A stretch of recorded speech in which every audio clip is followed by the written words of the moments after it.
Barbara Rimkunis, and this is your Exeter History Minute. Today we're going to talk about one of Exeter's notable citizens, Amos Tuck. A lot of things have been named for Tuck. Are they all related? Yes, they are. They were all created by Edward Tuck in honor of his father, Amos Tuck, who lived and worked in Exeter. Amos Tuck was born in Parsonsfield, Maine in 1810. Young Amos wasn't too keen on the idea of becoming a farmer like his father. He wanted to get an education and go into a profession. He graduated from Dartmouth College in 1835 and passed the New Hampshire bar in 1838, the same year he arrived in Exeter to set up practice. While here, he became interested in politics.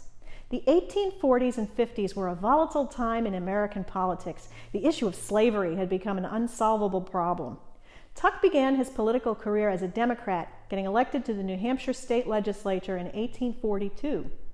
The Democratic Party in New Hampshire was in the death grip of pro-slavery men led by Franklin Pierce, who would go on to be the only president from the state of New Hampshire. It prompted Tuck to hold a meeting in February of 1845 in the vestry of the First Parish Church in Exeter to oppose that party platform. The group, calling themselves Independent Democrats, wrote a series of resolutions opposing the expansion of slavery into the Western Territories and Texas in particular. Tuck ran for Congress the following year as an independent, winning the election and finding himself seated next to another junior congressman, Abraham Lincoln. Lincoln's views on slavery were still evolving when the two men served together. This was the only congressional term that Lincoln would serve. Tuck was reelected twice, running on the Free Soil platform. Free soil, that means no slavery in the new territories, and also as a Whig. After an election defeat in 1853, Tuck returned to Exeter and the practice of law. When he wrote his autobiography in 1875, he was proudest of his work uniting the Free Soil movement, and that was something to be proud of. He died in 1879. But in Exeter, Tuck isn't remembered for his work in free soil politics, because in 1887, some 8 years after Tuck's death, Dr. Daniel Homer Batchelder published a letter in the Exeter Newsletter describing a secret meeting held on October 12, 1853 at the Squamscott Hotel, which was then run by A.P. Blake.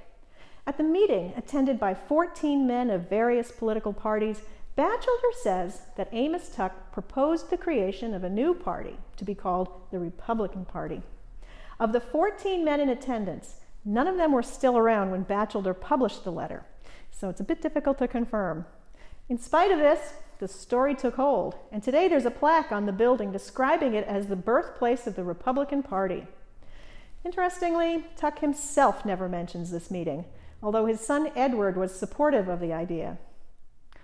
So did it happen? Can Exeter claim to be the birthplace of the Republican Party? There are a few other claimants around the country. Here at the Exeter Historical Society, we try to track down the truth behind the legend. And there are 2 letters from Amos Tuck in collections at Dartmouth College and the Library of Congress that place Amos Tuck in Chicago 2 days before that secret meeting in Exeter. He writes to his 2 children, Edward and Ellen. They read almost like he's trying to establish an alibi, talking about Chicago and laying out his travel plans for the next few days. I shall go off into the interior by the cars 120 miles and by stage 50 miles to Galena. He couldn't have made it back to Exeter before the secret meeting 2 days later. So maybe there wasn't a secret meeting. Or maybe Batchelder got his dates wrong. With no other witnesses, we have no way of knowing. More likely, the Republican Party, the idea of an anti-slavery political party, arose in a few different places. In any case, we can be rightly proud that Exeter and Amos Tuck were very involved in the movement. So I'll close by reminding you, be sure to keep meeting minutes, and be sure to check out our website at www.exeterhistory.org. Today's History Minute was brought to you by the law firm of Donahue, Tucker, and Chindella. I'm sure they write everything down. I'm a Yankee Doodle dandy, a Yankee Doodle do or die. A real live nephew of my Uncle Sam's, born on the 4th of July. Good boy, kid, I've got a Yankee Doodle sweetheart. She's my Yankee Doodle joy. Yankee Doodle came to London just to ride the ponies. I am the Yankee Doodle boy.